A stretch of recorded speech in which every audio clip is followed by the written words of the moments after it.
Hello everybody, this is Ryan Shields with St. Joseph's Youth Ministry. I'm here to talk to you today about the problem of evil.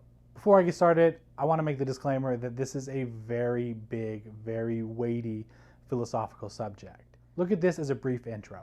If you want more information, I encourage you to go to Doug Beaumont's section of the YouTube channel and look up his multi-part series on the problem of evil. Like I said, this is just going to be a brief introduction into what the problem of evil is and a simple explanation about why I think it's not actually a problem and actually it's a proof for the existence of God. The problem of evil is basically this. If God was all-knowing or omniscient, he would know that evil existed in the world. If he was all-powerful or omnipotent, he would be powerful enough to stop evil from happening. And if he were all good or omnibenevolent, he would love us so much that he would stop the evil from happening. So if God is these three things, and evil still exists in the world, it must mean that God is impotent, meaning he's not all-powerful, he is ignorant, meaning he's not all-knowing, or he's wicked, or not benevolent. So the first thing we need to do when addressing the problem of evil is define what evil is. You see, evil isn't something that was created.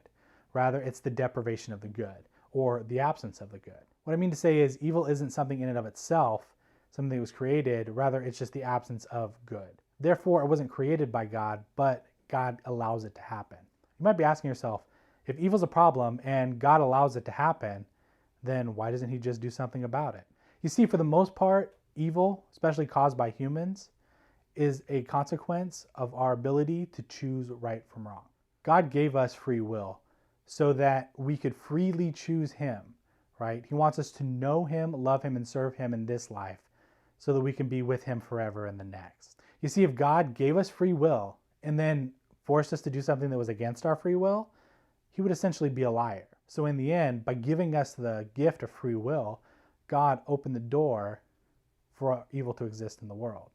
Now, that isn't to say that God is responsible for the evil in the world. We are responsible for a lot of the evil in the world. And that's something that we can get into a little bit deeper in a different video. However, I want to keep going and talk a little bit more about the attributes of God and how they fit into this problem of evil. So you might be asking yourself, if God gave us free will and he's supposed to be omniscient, wouldn't he have known that we were going to mess it up? And if he knew we were going to mess it up, why would he give us free will in the first place? God is omniscient. He does know everything. And he sees things from a much higher perspective and with much more clarity than we could ever dream to.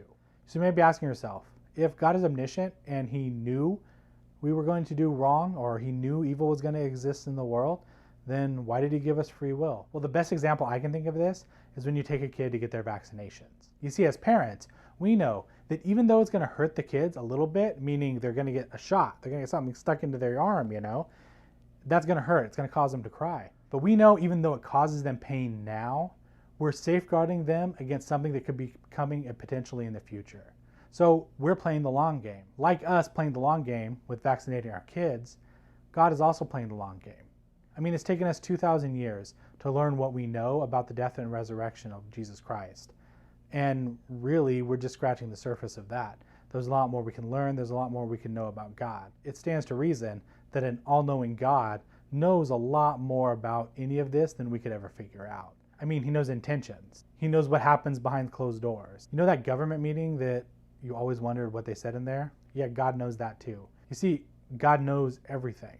And he knows far more about what's going on than we're ever going to know. And because he knows far more than anything that we do, he's in a better spot to judge whether or not letting something happen is going to positively or negatively affect the future. I mean, God's plan is to get us all to heaven, right? Which brings me to my last point. God's omnibenevolence. God is all-loving. Here's a quote from C.S. Lewis from his book, The Problem of Pain. By the goodness of God, we mean nowadays almost exclusively his lovingness, and in this we might be right. And by love, in this context, most of us mean kindness. What would really satisfy us would be a God who said of anything we happen to like doing, quote, "What does this matter so long as they are contented?" End quote. We want, in fact, not so much a Father in heaven as a grandfather in heaven, a senile benevolence, who, as they say, quote, like to see young people enjoying themselves, end quote. and whose plan for the universe was simply that it might be truly said at the end of the day, a good time was had by all. A lot of times we look up at God and we don't want him to be the father that corrects us lovingly.